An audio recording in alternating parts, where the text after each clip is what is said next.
Moving on. Some other shit.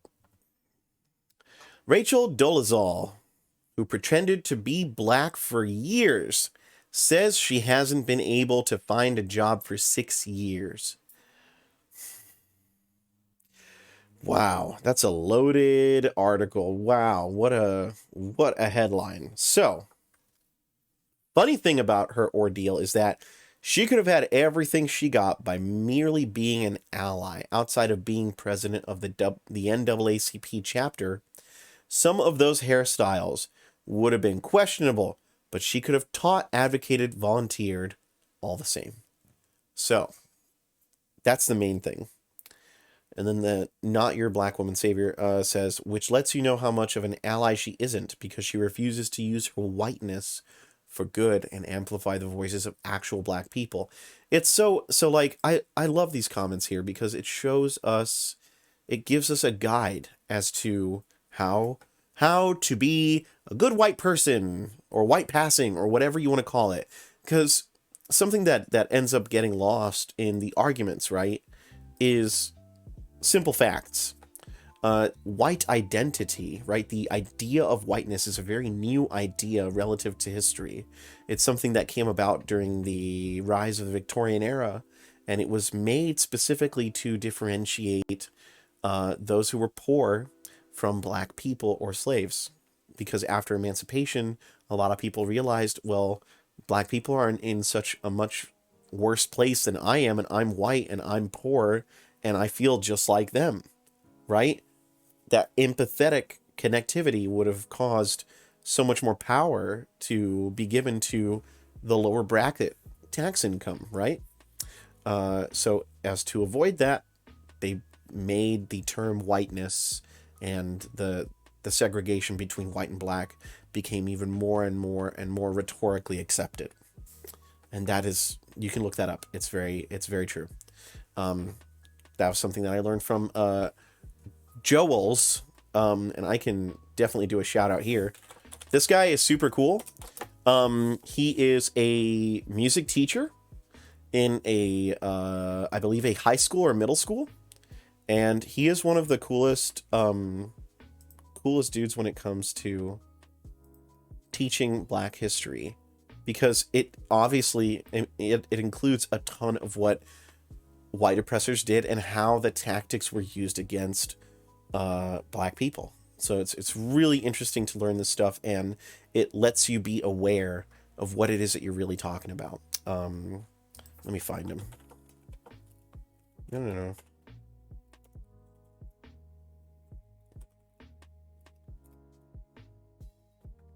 Oh, come on. Where is this guy?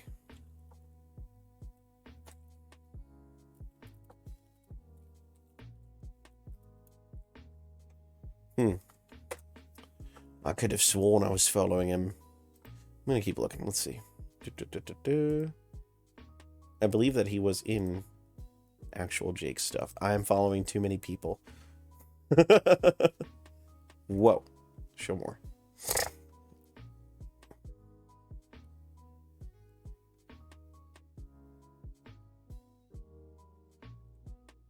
Forgive me, I'm looking him up. Looking him up. Where did he go?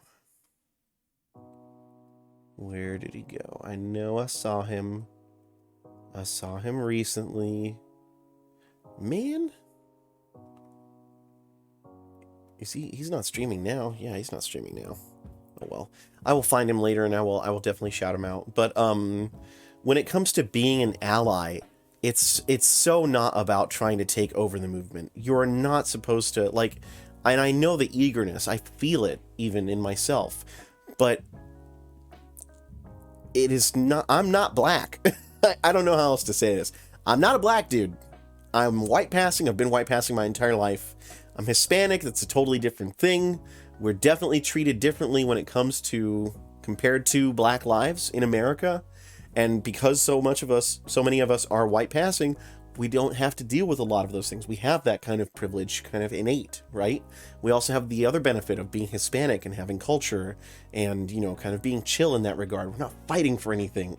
We've got plenty of culture. So when it comes to being an ally, it's just being not racist around black people and literally promoting the voices that you find need to be heard more. Like Michaela, I want to see more of that. And it's not just because she's black. I looked into her policies and was trying to figure out, okay, what do you want? She wants more healthcare for all. She wants people to stop being poor. I want the same things. Let's go for that. That's great. And you know that most politicians who are older than 40, okay, older than 50, 40 through 50 or plus, most of them are way up there. That, Steny is 81 years old, has been a representative of Maryland for over 20 years, 40 years, right, of being a representative. Good job, bud. Your time has come. And you were Democratic. You were left-leaning for most of it. It's time to pass the baton, and it shouldn't even be a bad thing. I don't know why. I don't know what his agenda is compared to hers if none of the same things if the same things continue to happen, which is not passing medical, not passing universal education. These things matter. Now, about Rachel Dolezal, let's see. She rubs me the wrong way already because of this transracial controversy. You can't really you cannot really be transracial. I mean, like you would have to, because the thing about being black in America, right? You have to be born into a family that has felt all of the effects of being of black ancestry, right? Of black heritage from America specifically, through the whole way up and down, and being born with privilege. Like, the only reason she's able to get away with that is because she's white. Am I wrong? Let me know if I'm wrong. I might be super wrong. I'm kind of talking out of my ass right now, right? But that's what I would assume. A black person can't turn white. You know what I'm saying? Like, you can be albino, you can have vitiligo. Like what Michael Jackson experienced, there's a famous news host who has to put on makeup in order to have the complexion that he's going after.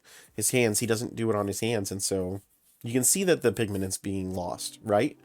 But that doesn't mean that he's going to lose his the things that he gets with that heritage, which is discrimination, prejudice, racism, systemic such. It's something that you cannot take that onto yourself and then become black. What she is trying to do is to pass as black. Maybe she gets there, but also I have a feeling like people would probably not hire you for just the fact that you're trying to do that, like, it's a little different from being black, and that's why the basis of her argument and any articles about her, the foundation just kind of like falls down. People make more jokes about it than anything else.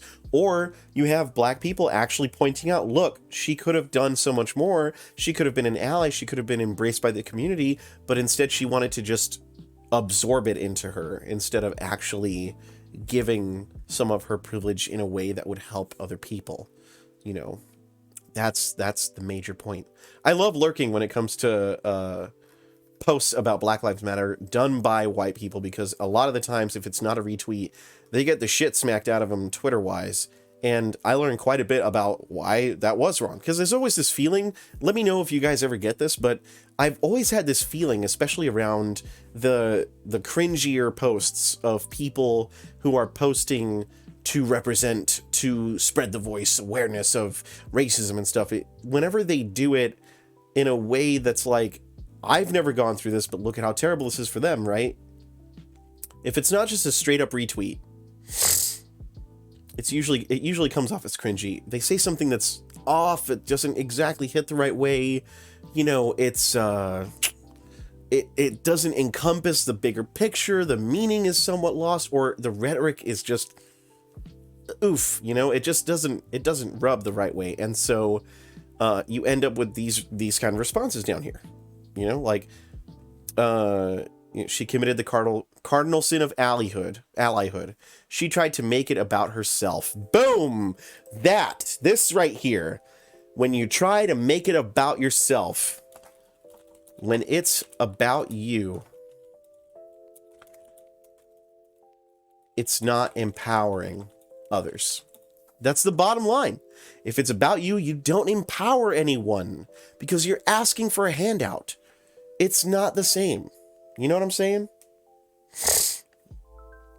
So please, everybody, and I know this is probably just rehash. This is probably just like, oh yes, of course. Let us cover the tenets of how to be an appropriate ally. Yes, I know this is probably all common knowledge to many of you. But if you ever do see something that you think, oh, this seems somewhat racist, retweet, and allow others to comment. It's fine. It's fine. Just don't retweet anything racist. How can you tell? If you're asking yourself, is this racist? Don't do it. It's simple. It's really simple. Benefit of the doubt, give it to yourself, okay? Just don't do anything.